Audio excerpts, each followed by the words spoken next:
We figured since it was built by the Dutch, it was probably done in the normal Dutch style with a earthen fort with 4 bastions and curtain walls connecting them. The Dutch quickly disassembled Fort Nassau, which is up in New Jersey, and they probably cannibalized the parts and rebuilt it over here very quickly. When the Swedes took it over, they renamed it Fort Trinity.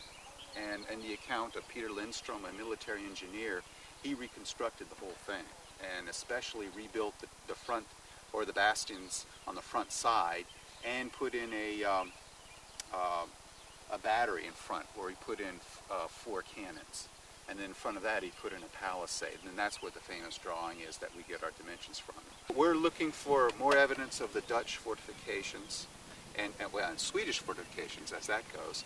And by doing that, we're putting in a trench that is perpendicular to what we would assume to be fortification lines that were built, to see where we are, to anchor it in. We're following up on Ned and Louise's heights work that they did in 1986. They had some positive tests over one of our units, so we're basing that and putting our trench to cut across to see what we can see.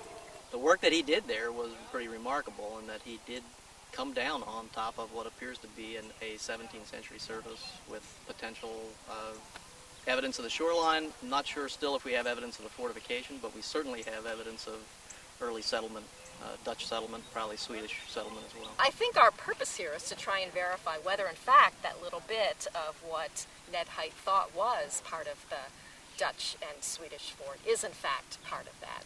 We think we have, as of yesterday, some of the palisade that Wade is working on right now. At the far end of the trench, there is a palisade line. It seems to be a pair of lines running parallel to each other about 4 or 5 feet apart and shallow, very shallow. At the far end of the trench, it looks like this landscape has had its topsoil removed at one point and a gravel surface put down, and then you come down right onto a much, much, much earlier dense subsoil or Columbia Formation soil. And those features are cut into that surface. So that's what we've been able to find, and it's clear there's very little in that trench, which is actually, from an archaeological standpoint, a good thing, because the less material that you find in the trench, the more early the trench is likely to be. If we were finding 19th century material in that trench, then it's a much, much later trench. This is pretty early, and probably dates prior to a whole lot of activity occurring on this site. And in front of that, in a fill layer, we found what appears to be a flattened musket ball.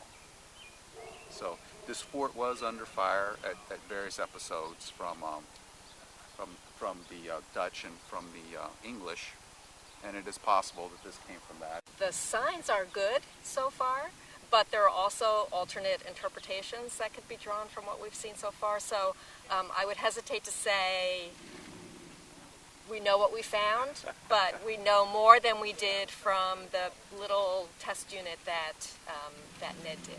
When we get interviewed by reporters, we have a lot of enthusiasm and ignorance, as I say. We really don't know anything yet, and until we really dig everything up, sift through all of the artifacts, analyze the artifacts, and put it all together, that's when we have the real answers. So when you talk to me today, well, we have a lot of enthusiasm and maybes. In a year, 5 years from now, we'll have the real answers, and then it'll be far more interesting.